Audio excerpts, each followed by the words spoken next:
என்ன சொல்றது, நன்றினா என்ன, அன்புனா என்ன, பாசமா என்ன இந்த காலேஜில் தான் கற்றுக்கினேன்.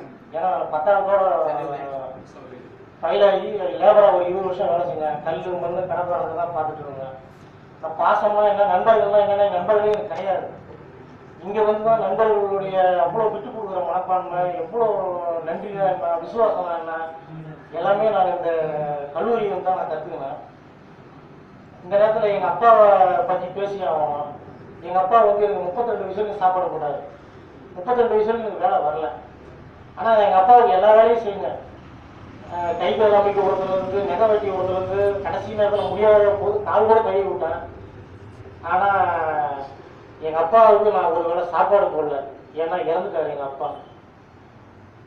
அந்த வருத்தம் இன்னைக்கும் அதை நினைச்சேன்னா யாரை பார்த்தாலும் அந்த வருத்தம் எனக்கு என்னால் தாங்க முடியாது. ஏன்னா அந்த சம்பளத்தை வாங்கி இறந்த பிறகு எனக்கு வேலை வந்துச்சு. அந்த சம்பளம் வாங்கி எங்கள் அப்பா கையில் கொடுத்து எங்கள் அப்பாவுக்கு ஒரு வேலை சாப்பாடு போட முடியும். இன்றைக்கும் அவ்வளோ கஷ்டப்படுவேன்.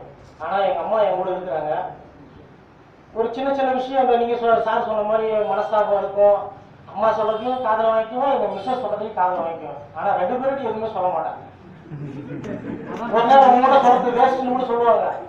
சரி, யாருக்கு சொன்னாலும் அது வந்து தப்பாக போயிடும். அதனால் இவங்க போக்கில் அவங்களுக்கும், அவங்க போக்கில் இவங்களுக்கும்.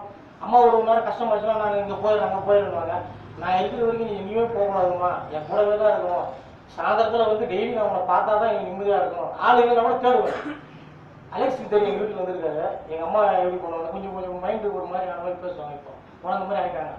அப்படி இருந்தும் அவங்க என்ன சொல்கிறாலும் தலையாட்டிக்கும். சரி செய்யணுமா, உடனே கால் வலிக்கிறதுனால காலை அமைக்க விடுவேன். ஏன்னா வேணும்னா வாங்கி உடனே கொடுத்துருவேன். எந்த வேலையாக இருந்தாலும் சரி உடனே அந்த வேலையை செய்வேன். ஆனால் இங்கே இருக்கிறவங்ககிட்ட ஒரே ஒரு வார்த்தை தான் நான் கேட்டுக்கிறேன். ஆனால் இனி வரும் காலங்களில் தன்னுடைய தாயையோ தந்தையோ தயவு செய்து இந்த மாதிரி ஒரு விஷயத்துக்கு தள்ளப்படாதுங்க. அதை விட கேவலமான விஷயம் நம்ம வேற ஏதாவது சாப்பிடலாம். எல்லாரும் கண்டிப்பாக செய்யாதீங்க தயவு செய்து.